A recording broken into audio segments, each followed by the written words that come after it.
نلتقي باحد الاطفال الموجودين بالمخيم. عرف نفسك حبيبي. عمار كمال عاشر. عمار، انت بالمدرسه؟ يا صاحبي تداوم لو ما تداوم؟ ايش عجب تداوم؟ اذا انت بصف رابع وتتهمل دراستك وهي احسن شيء مدرستك، ما حد يفيدك بمدرستك، ليش ما تداوم؟ والله كانت جامعة سجل. المدرسة بعيدة ما نقدر المدرسه ملابس ما عندنا، ما نقدر نجيب فلوس كان نعطي فايدة. طبعا هسه عمار لابس نص ردان واحنا جينا والدنيا بارده بدنا نوزع لهم، ما شفنا طفل لابس شتوي الا ما ندى، كلهم نص ردان وملابس رثه. فهذا حال الاطفال المتهجرين بالمخيم، احنا ما نسميهم مهجرين، احنا ان شاء الله نقول هم ضيوف ويرجعون لاهلهم سالمين غانمين. شده وتعدي ان شاء الله. حاليا احنا نتوجه لاحد الخيم مع احد الاخوان ونشوف معاناتهم. ابقوا ويانا. السلام عليكم. السلام ورحمه الله. هاي تسويد هاي معاناة الخيم المجمع. خيم هاي خيمتكم؟ يعني ما عندك بطاقة كل شوي يطلع؟ ولا عم زوج ولا عم زوج، وين جريت هاي ارمى. السلام عليكم يمه. سلامك الله انت واهلك وعشيرتك. يجي صوبات ما يطول. ايه يجي غذايه ما يطول. ما يطوش. يقولون ما عندك بطاقه، بطاقتي ظلت بالبنم. زين.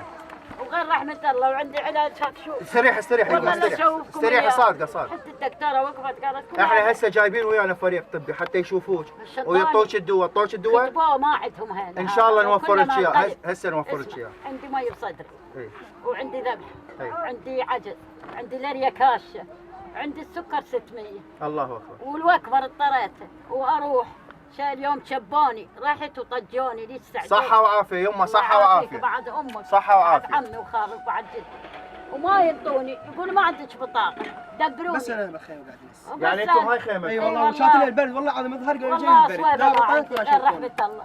والله رحت العظيم. البارحه وما يقول ما عندك بطاقه ما انطوني. سووها اجل. زين المسؤول عن المجمع ما شاف حالته؟ والله. شو يقول؟ والله يقول هاي ترى خطيه معي ولا هلا عم بطاقة تموينية لو عقد زواج. يقول لي انت ويا ابنك انا اروح جهال ابني كم نفر؟ والله 14 نفر.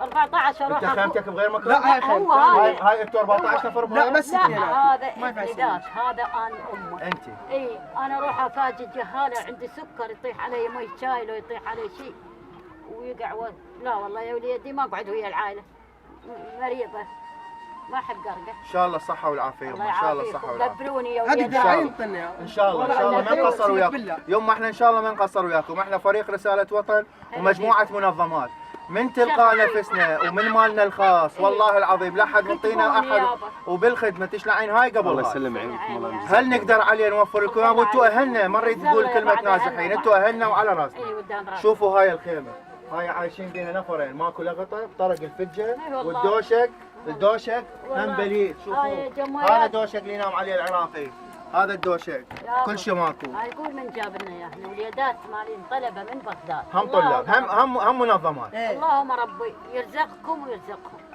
يوم علي وانطوني اياه بس هاي بالليل لو تجي تكون تنكد. والله ما مي رطوبة يا رطوبة. قبت لي رجافه تدري عجوز كبيره عمري 60 سنه. لها جنسيتي شوفك اياها. صحة وعافية يما، ان شاء الله بيكم البركة. بارك بحياتك وحيل متأذية ما ينطوني ابي واجيب علاج 150 ان شاء الله. هسه احنا ناخذ اسمك وناخذ دواج وان شاء الله كل شهر نوفر لك دواج واحنا الممنونين. يحفظكم الله. واحنا الممنونين. هذا دواي.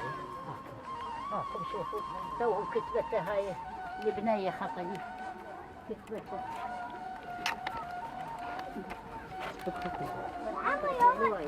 جنطه ما فيك. شوف يا ابويا يا امي يا عمري يابا يخليكم الله يا الوطن. والله يا وليدي ما اقدر عليه السعله 10,000 ما عندي. إن شاء الله، إن أروح شاء الله آخذ يما، إن شاء الله. تحليل سكر. تحليل سكر يا وليدي 600 صاحب. هاكم شوفوا هذا علاجاتي. هذا هسه واحد. احنا ناخذها هاي الادويه مالتك يما، هاي احنا ناخذها، يا احنا نوفر لك اياها بس افتهمت انا الفريدي، هاي احنا ناخذها، يا احنا نوفر لكم اياها للمسؤول على المخيم، كل شهر نجي نعطيك الدواء هذا، لا تحيرين به ولا تشتري واحنا نجيب لكم اياه. هذا الفارق. صار مستمرين وياكم اعزائي المشاهدين بخيمه اخرى لان بعد ماكو واحد ايش يحكي، ضيم كله ضيم وقهر. وقهر وهبط. مستمرين وياكم ابقوا معنا.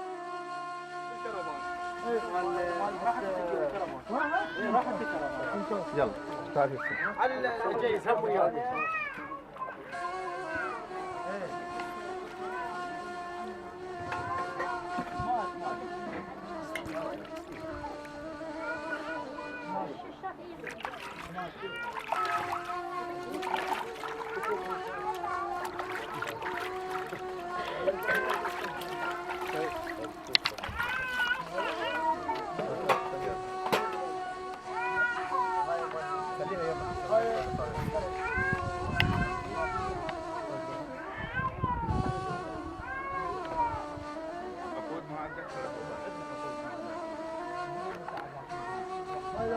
زين هذا وين نلتقي باحد الاخوات تحكي لنا على معاناتنا، تفضل. معاناتنا جابوا لنا حاويات مال وسخ. نعم.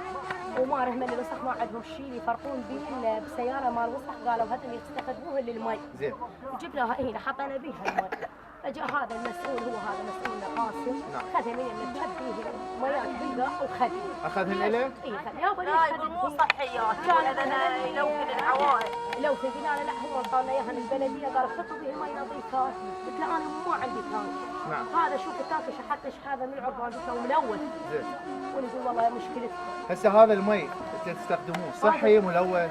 لا والله من الشط. من الشط لهنا، اللي الشط اللي دا يروح عليه مواد الصرف الصحي تروح عليه دا تردون تستخدموه الكم. هسه اني قدامك وهاي الحجيه هسه احنا متلوثين. متلوثين كامل. متلوثين كامل، ملينا بالعلاجات ما يقدر يفيد بينا من هذا التانك. من التانك. لان شلهم زرف خانقناه من هذا الرمل، حطينا بنصه سده جاي نحط بيه مي نسبح. خلي بالله تشوف اعزائي المشاهدين، شوفوا المي شلونه، هذا شوفوا المي شو يحتوي.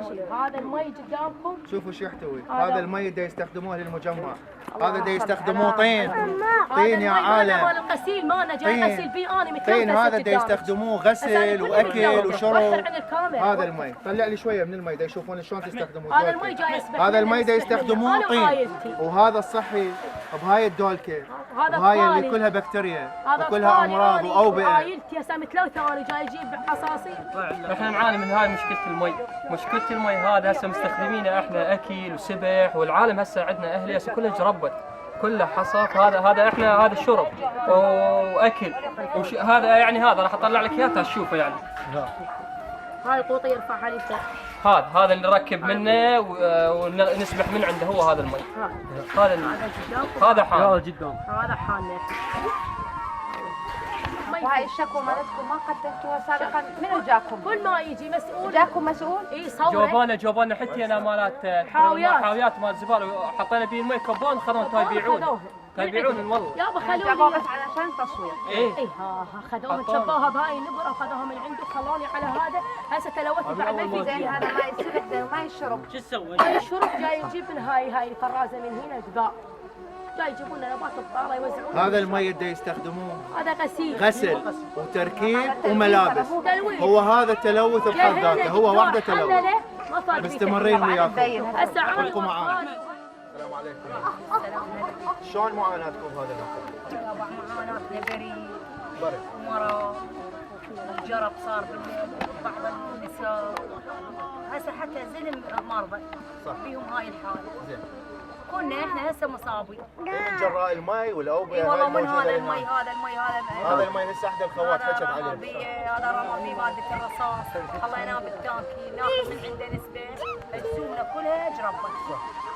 نعالج ايش قد يجيبون لنا علاجات ما ياخذ شيء. مرض اني هسه جسمي كله تعبان، كبر دم صار عندي، هبوط عام، هبوط بالضغط، قولون مزميت. ان شاء الله الصحه والعافيه، ان شاء الله يعافيك الصحه. يابا، اصحونا اسخين يعني بعد قمت من اريد اقوم الا اثنين يفقدوني ولا يقعدوني دوخه، راسا من تضربني دوخه الا اقعد. شده والزول ان شاء الله، هاي شده والزول وترجعون لبيوتكم معززين مكرمين، وما تشوفوا ما يصير خاطركم الا طيب. هاي معاناه صارت، ان شاء الله ترجعون. وهذا لان انتم تاج الراس، هاي المناطق كلها ناس موجوده، مو يعني ناس اهل شيوخ وعشاير، وناس تبقى راسكم مرفوعه ان شاء ان الله. شاء الله يابا، والله احنا تهجرنا من قضاهي، احنا من الزلم من البقعود. شيخنا الشيخ غازي الفيصل ان شاء الله ترجع الامور، ان شاء الله ترجع الامور. وان شاء الله. انت بهالتعب والمعاناه رسالتك للوطن شنو؟ والله الوطن ان شاء الله نقول يا ربي الله يوخر ان شاء الله هالقمه عنها الام ان شاء الله، والعراق يعيش امن ان شاء الله سلام ان شاء الله. ان شاء الله ان شاء الله ونطلب الهدوء للوطن ان شاء الله ويرجع من جديد يا وليدي. ان شاء الله يما، ان شاء الله وينصركم الله ان شاء ان الله. شاء الله ان شاء الله. احنا هذا بدنا نقدمه كله شيء وان بسيط شاء الله لكم، بسلامتكم انتم. شيء بسيط. احنا منظمات مجتمع مدني تعاونت ما بيناتها وجابت هذا الشيء البسيط اللي قدمته الله لكم، يخليكم. وان شاء الله نقدر عليه اكثر جزاكم نقدمه الله الف خير. إن شاء الله. الله يخليكم. ان شاء الله. خلي اعماركم ان شاء احنا الله. شغله واحده احنا عاوزنا. تفضل. بس تعال يمي. احنا عاوزنا اسعار. اسعار. من ذاك اليوم قبل الاسبوع تسمم عندي واحد من الولد. نعم. إيه. نعم. نعم الله عليك بالسبعة بالليل وانا وياه. اسعاف ماكو، هو كادر طبي مجرد عباره عن غرفه، بس غرفه بس غرفه ماكو متوفر دوام فيها بيها. ماكو دوام. ماكو دوام بيها بس بالنهار. نهار نعم. الظهر يمشي. زين. وصار عندي هذا التسمم الوليد وبالليل بالسبعة وديت الى بغرة. زين. والطريق كله قوه يعني قوه وصلنا وقوه رجعنا. يعني ما رجعنا بنفس اليوم بالليل بال11 بالليل الله وصلنا. ناشد وزيرة الصحة اي والله أن ترفق بهذا المكان وبس ترسل لهم سيارة إسعاف. الإخوان ما يطلبون لا مستشفى ولا شيء، يريد سيارة إسعاف اسعاف لله. للحالات الطارئة. اي والله بس. ومستوصف شوية، مستوصف يكون موجود به الأدوية، به الحاجة المرضية، هذا كله أمراض وأوبئة. إن شاء الله توصل رسالة السيد الوزير إن شاء الله. إن شاء الله مستمرين وياكم. حجي شنو رسالتك للوطن؟ رسالة الوطن احنا عراق واحد، وانا احب العراق، وكل واحد شريف ويحب العراق ورابي بالعراق. ماكو فرق بين سني بين شيعي بين صابئي بين مسيحي، كلنا عراق، كلنا نحب العراق.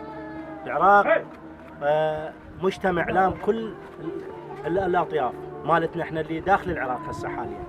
فاحنا نحب الوطن ونحب العراق. عراقنا هذا ابد ما نبيع بدمنا نبيعه. يعني ما مدنا نفرط فيه بقد شعره.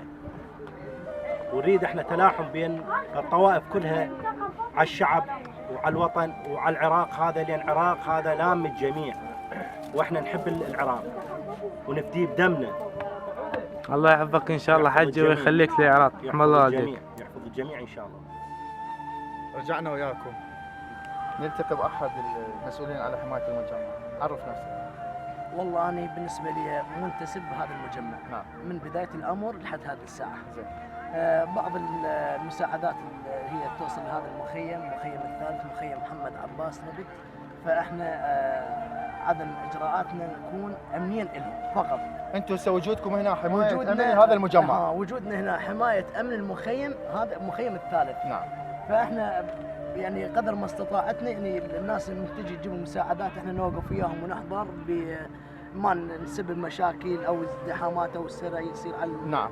المساعدات. اللي دا يقدم المساعدات بس عباره عن منظمات مجتمع مدني وشخصيات عن طريق الدعم الخاص منهم، لو الدوله هم تجي تقدم. بالنسبه للمقدمات اللي يجيبون هسه المساعدات حاليا بس مثل حضرتك وحضرتي ذول ولد الجم قبلكم. نعم. يعني مجتمعيات يعني مثل ما تقول الشباب. نعم. فهم جاي يقدمون مساعدات، والمساعدات يعني كل الزين يعني جاي توصلهم بصوره الحمد صحيحه. لله. وبعض الناس يقول لك انا ماشي يعني ما جاي يوصل. احنا هذا الشيء بدنا نسويه، نريد نحفز الشباب. نعم. حتى يخطوا هاي الخطوه، لان احنا عندنا التطوع المجاني او يسموه التطوع الميداني. نعم. هذا معدوم او يكون شيء بسيط، فهذا ندعي الشباب هاي الاماكن نروح لها حتى يتجه لهذا العمل التطوعي يخدم هذا البلد وخدمه لهذا الناس. نعم. تعامل الناس وياكم شلون؟ تعامل الناس يعني كل الزين ممتاز. ممتاز، ماكو اي مشاكل. ماكو اي مشاكل، يعني محافظين على ابنائهم وكل الزين. وبالنسبه لقبلكم هذول الشباب اللي جمي هم ربع استاذ قاسم شو اسمه استاذ مؤيد. نعم. الناس يعني قاموا بخوش بعمليه يعني حتى حلاق دكتوره جابهم وياهم ومساعدات يعني ما هي تكفي للمخيمات. ان شاء الله. رسالتك اللي تحب توجهها للوطن؟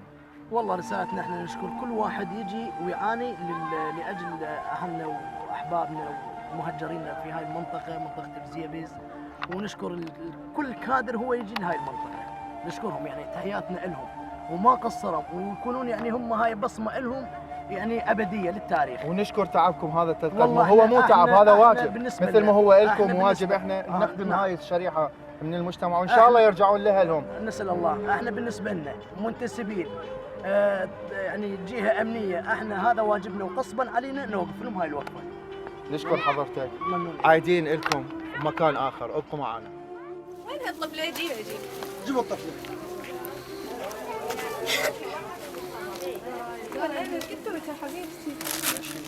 خلي تطلع. وين هالطفله؟ معاناة الطفلة العراقية ولدت بالخيام وما تعرف مصيرها شنو بعدها. هاي راح تسكن وترجع راح يرجعون لبلدهم لمكانهم، راح ترجع لبيتها ولو البيوت كلها تدمرت. بس همين عندها امل ياد، وان شاء الله تتامل انه مستقبلها يكون احسن من الساعه اللي ولدت بيها. يعني بصراحه هو ماكو مشاهد توصف، يعني ماكو كلام يوصف هيك مشاهد بالاحرى. يعني شنو ذنبها؟ سأكتفي بالصمت. رحت أركض وجهك بالمناسبة يعني. طبعا.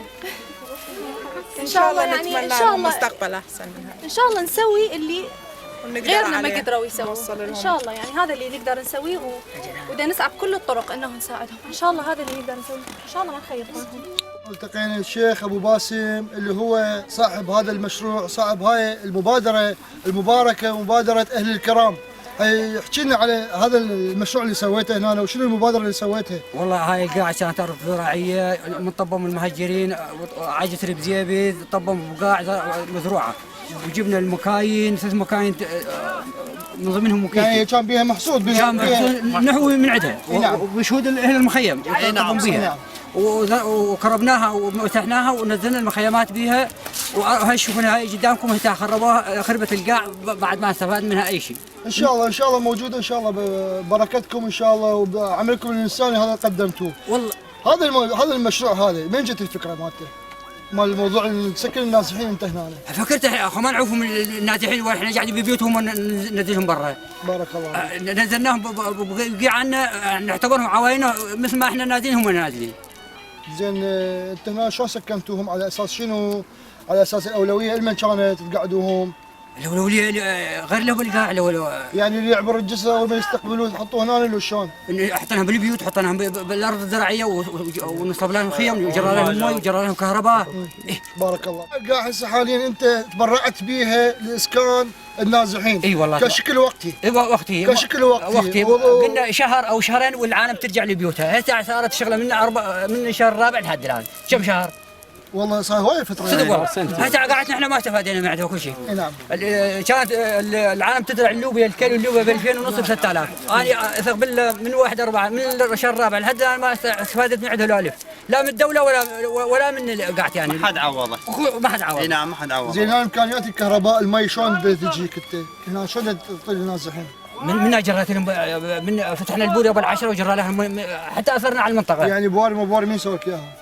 رساله موجوده عشان على حسابهم. على حسابك الشخصي. على حساب الشخصي. والكهرباء يجرهم هم الخيال اللي تجاوعوا بيناتهم. هم تجاوعوا جابوا الميارات وجرهم كهرباء.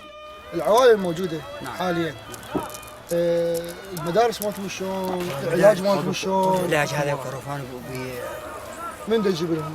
جابتهم المنظمه مو قاسم؟ لا على وزاره الصحه. على وزاره الصحه. وزاره الصحه شاركت بالمشروع. اي شارك على قطاع محموديه. قطاع المحموديه. السلام عليكم. وعليكم السلام ورحمه الله وبركاته. موضوع الحياه المرضيه شلون تعالجوها؟ انا اخو دكاتره هنا واخو هذا المستوصف. هذا صارت عندنا حاله مرضيه وين يجون للكرفون، كرفون هذا مالنا الصحه، وين يحول المركز صدر اليوسفيه. تعال صدر اليوسفيه هم يحولونه وين يحولونه على المحموديه، قطاع محموديه وابو غريب. ابو غريب. زين اكو منظمات عندكم هنا هوايه، من شو وقت بلشت المنظمات تجي؟ انا اعرف التاريخ شو وقت، يعني مثلا بيا شهر. شو وقت هذا صار المشروع هذا؟ يا شهر يا سنه؟ صار 18/4/2014 2015. 18/4/2015. زين شو وقت بلشت المنظمات تجيكم؟ والله تقريبا ورا شهر ونص يلا قامت تجينا المنظمات. يعني ما كان هنا ما حد يتصور اكو مخيم هنا في هاي القاعه الارض الزراعيه. ايش قد نسبه المواد اللي تجيب لكم اياها؟ يعني التكلفه مال المواد كلها اللي تجيبكم ايش قد نسبه عندكم الموجودين؟ 90% 80% تغطيهم كلهم؟ اكو والله اكو لجنات لا تجي اكو نقص بيها. واكو لا تيجي تكفي المخيم ويعني فوق المخيم بيها تجي. كم عائله هنا؟ 90 عائله حوالي؟ تقريبا 90 98 عائله بيها. الشباب اللي يجيكم بالمنظمات والفرق الشبابيه، انطباعكم عليهم شنو اللي حيحصلوه؟ والله يحصلون ان توصل رسائل لباقي الشباب، يعني كمعاونه لاهلهم او مساعدات تجي بصوره صوت يعني لكل العراق. الشباب العاطلين مثل يقول شلون ما توضح انت. يعني ما يحصلون هو من جاي من ذاك المكان لا يحط بجيبه ما يحط بجيبه فيوصل رسالته. اكيد هم يقدمون رساله وطنيه رساله انسانيه. زين تشوفون اكو الفرق زايد لو قاعد تنقص؟ لا زايد. يعني كل يوم كم حاله قاعد تشوفون؟ والله اليوم احنا هاي اللجنه الثالثه جتنا هنا. اليوم اللجنه الثالثه جتكم هاي من ضمنها انتم. ان شاء الله. هي منظمات يعني هم كانت 5 منظمات جايه يعني هم يكشفون على الوضعيه هنا ويسوون يعني سياسه للعمل هنا شلون تصير، عمل يعرفون ايش قد الاحتياجات اللي يريدوهم عندكم هنا. الاحتياجات هسه اللي توسعتكم هذا المخيم اللي بيه 90 عائله على هالارض اللي احنا واقفين بيها. شنو احتياجاتكم هسه اذا تريدون تقدمون رساله؟ والله رسالتنا اول شيء اول احتياج هو النفط. جاهم صوبات مرتين جاهم صوبات وماكو نفط بش يستخدمون. اول حاجه. ثانيا كهرباء هم ما عندهم كهرباء. انت من توزع له صوبه وما عنده نفط يحط بيه مي. اول حاجه هي حاجه النفط. يراد كل خيمه يراد لها 50 لتر بالغالب 50 لتر ولا يقول لك يلا يطلع الشتاء. وحاله الكهرباء اذا ممكن تيلين يوزع لهم كهرباء اللي هنا نوصل لهم من هاي الكهرباء نعبر لهم كهرباء ونجر لهم كهرباء احتياطيه ويستقرون بالوضع. زين هذا الوضع ما له حل؟ انتم ما جو حكومه ما جت والله رجال حتى على مولدات يعني دوركم الى حل هذا المشروع. يعني هذا موضوع وقتي وموضوع وقتي مو انساني.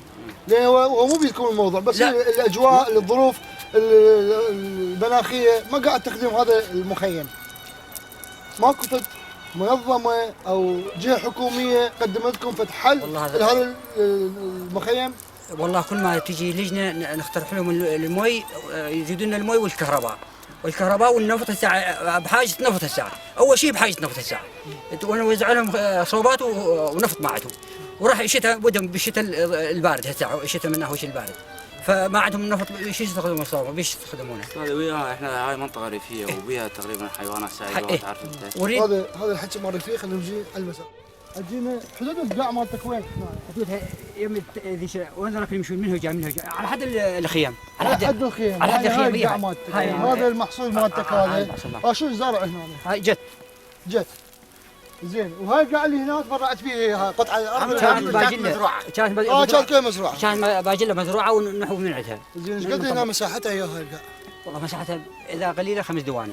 5 دواني اكثر من 5 دواني. المخيم؟ اي اكثر من 5 دواني. تقريبا 5 دواني. 5 دواني يعني انت برعت حوالي بنصه. اي تقريبا نص او اقل من نص برعت. وحتى هاي القاع هاي المزروعه انا ما استفاد من عندها. تعرف شغله المهجرين وجهال وش اسمه يروحوا يطبون بها ما اقدر احاميها من عندهم. هي المزروعه ما اقدر احاميها من. زين هنا شنو عندكم اذا تجي سمعنا اكو حيوانات شنو على الموضوع هذا؟ حيوانات احنا نريد من عندكم من اتجاهكم نريد نطلب سيم للمخيم يعني تحتاج سياج. السياج يعني المخيم ما يطلب عليهم حيوانات. اكو حيوانات هنا مفترسه يعرفون الاخوه يعرفون. هنا عندكم انتم جهال قد جهال عندكم حوالي؟ هم العوائل كله هو عائلته. ما شاء الله خير انه الله هم. رجال بحنا سبع نفرات. يعني بهم حوالي نقول فد 100 150. اي تقريبا. وهي الاطفال هذول هم محتاجين لهم مدرسه. اقرب مدرسه هنا وين صاير اقرب مدرسه جامع الحسن. جامع الحسن. زين يروحون يدرسون؟ والله بيهم ويروحون بيهم. ليش دي يمتنعون البقيه؟ والله يقول لك ما اودي ابني ايش. شارع مزدحم وما يقدر يمشون به. يعني عمود هذا السبب الرئيسي. اي والله هذا الشيء عمود الشارع مزدحم وما مقتنع بموضوع الدراسه. ندعم واحد هنا ما يقدر يودون. زين تريد كلمه تقدمها انت خصوص رسالتك هاي اللي انت مسويها هذا انجاز اللي الدوله ما قدرت تسوي انجاز انت سويت. والله احنا قدمناه واللي تقدم من الدوله هي امكانيتها بعد احنا وياها. احنا نريد رسالتك للوطن شنو هي؟ رسالتك والله ان شاء الله ندعي لهم الرجوع لمناطقهم والمكاناتهم منطقه امنه ويستقرون مثل ما استقروا مكاناتهم القديمه وهذا اللي ندعي لهم. ظلت الدوله اذا تنطينا جزاها الله خير لا تنطينا هم الله يجزاها خير. بارك الله بيكم ممنونين منك وتعبناك حيل شيخنا. الله يخليك حفظك الله يخليك. الله يرحمك مع السلامه.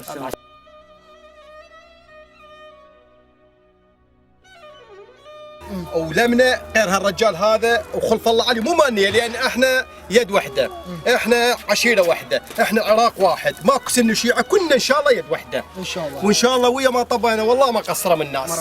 جاء وقضى بقاعته شتلها كانت زارعه بتيته، خير من الله، يعني مو سيبوا له 10 15 مليون، هذا اقل شيء. شتلها كلها ونهاها، وجا سكرنا قاعده 100 هلا بيكم. زين شلون جيتوا هنا؟ والله جينا احنا غير يعني انتم كنتوا قبل ورا الجسر قاعدين من جماعه المحجوزين ورا الجسر؟ احنا كنا محتاجين وبالضبط هذا ما جرانا يا فلان يعني ما هزم هذا قال عمي جيبوا بقاعتي ما غير رحمه الله وين نروح؟ والله صار لنا سنه و3 اشهر. سنة 3 اشهر، ما تعرف تاريخ شو كيف؟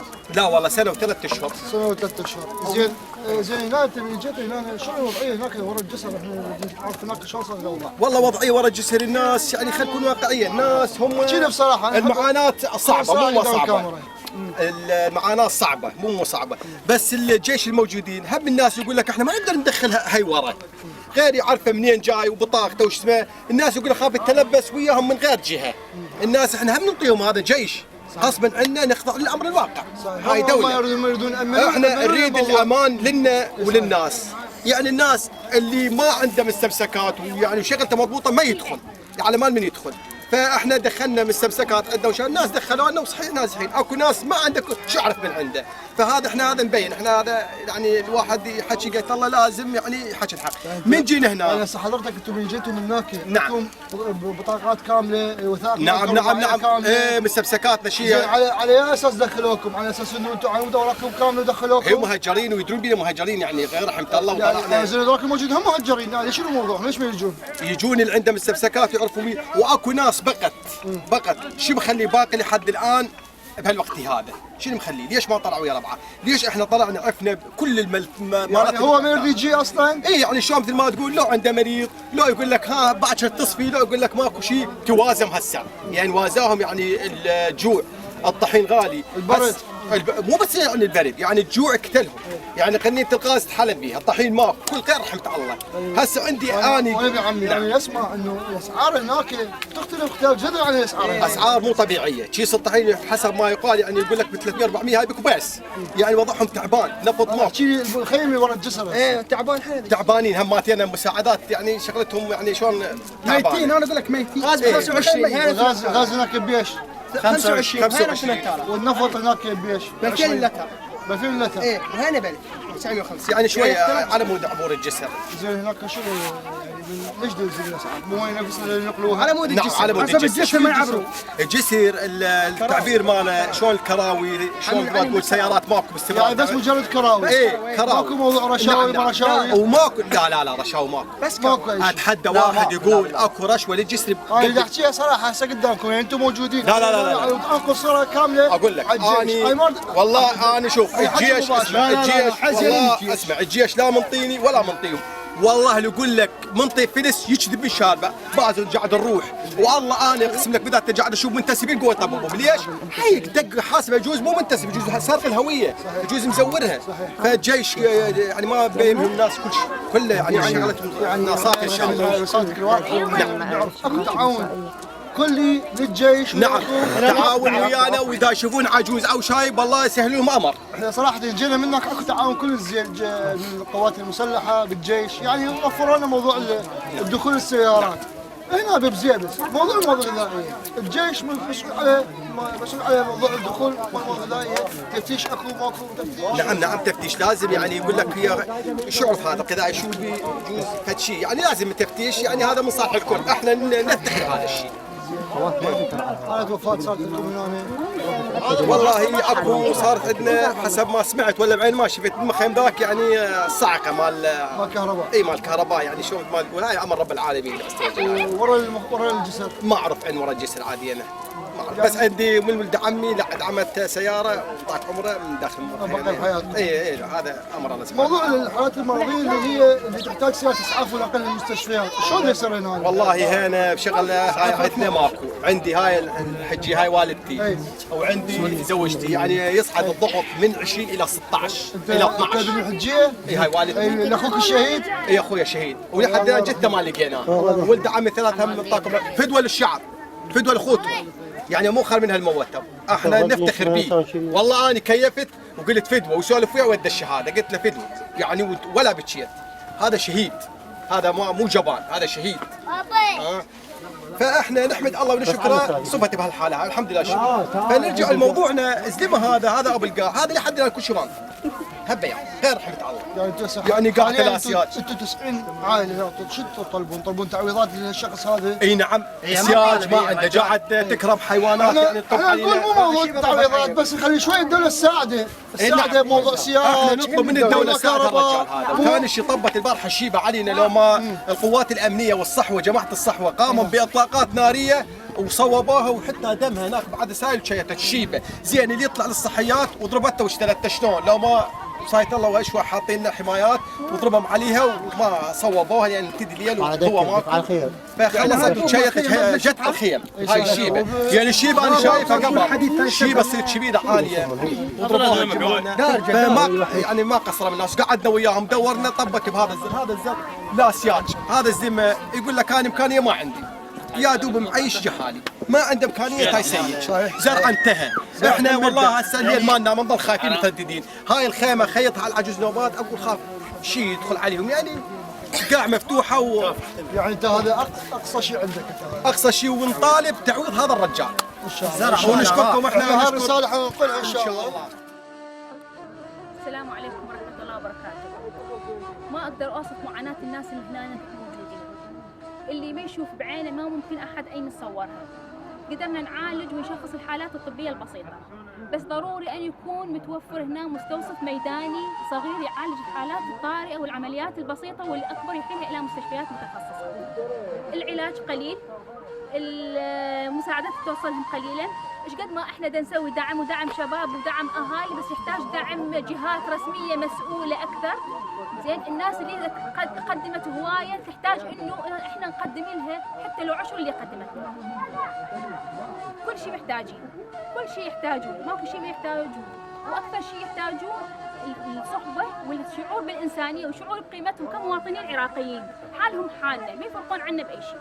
نحتاج كادر طبي يكون متواجد باستمرار، مو كل ايام الاسبوع خلي يكون عندهم 3 ايام بالاسبوع يعوضوهم الايام اللي لين اكو حالات مرضيه كلش هوايه وحالات انسانيه كلش هوايه، اكو عمليات احنا بنقدر نسويها ولا عندنا صلاحيه نحيل الى مستشفى او جهه معينه، فمن يكون اكو مستوصف ميداني صغير ينطوه صلاحيه يحول حسب المستشفى وحسب الاختصاص، الناس حتى تقل معاناتها، وهذه الازمه اذا ما تضافر الجهود ترى ما راح تخلص، دا تزيد ما دا تقل، وما حد يحس باللي موجود.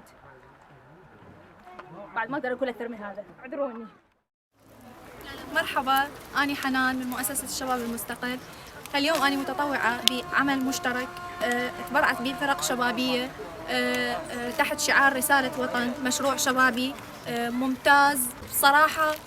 أنا ما شفت هيك شيء مشروع، لأنه أولا دا يحث على التعاون بين الفرق الشبابية والمنظمات الشبابية منظمات المجتمع الوطني، وبصراحة يعني كمشروع دا ينطرح أول مرة أنا شفت الفكرة كلش حلوة، وإحنا ساهمنا باسم المؤسسة مؤسسة الشباب المستقل في هذا العمل، وإلي الشرف بهذا الموضوع. اليوم تجربتنا بمخيمات بزيبز،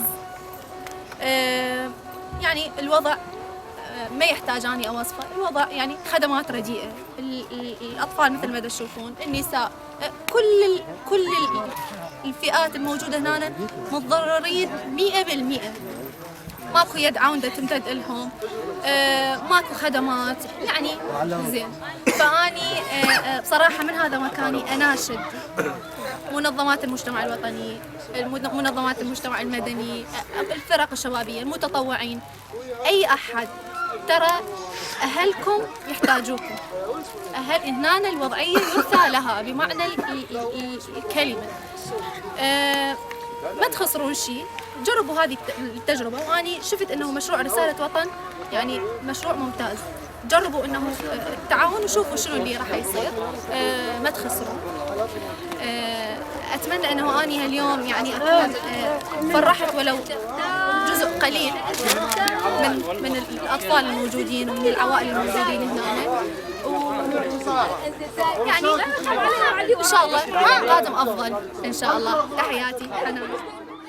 السلام عليكم، معكم جوان خالد من مؤسسة اللطائفيين العراقيين وعضوة في فريق رسالة وطن. شاركنا اليوم في حملة إغاثة النازحين من على جسر زيبز من مخيمات زيبز، وطبعا كانت حملة إنسانية عظيمة رائعة. أتمنى من كل الشباب إنه يحذون حذونا، إنه يقدمون أقصى ما يمكن من عندهم من مساعداتهم يعاونون إخوانهم المهجرين.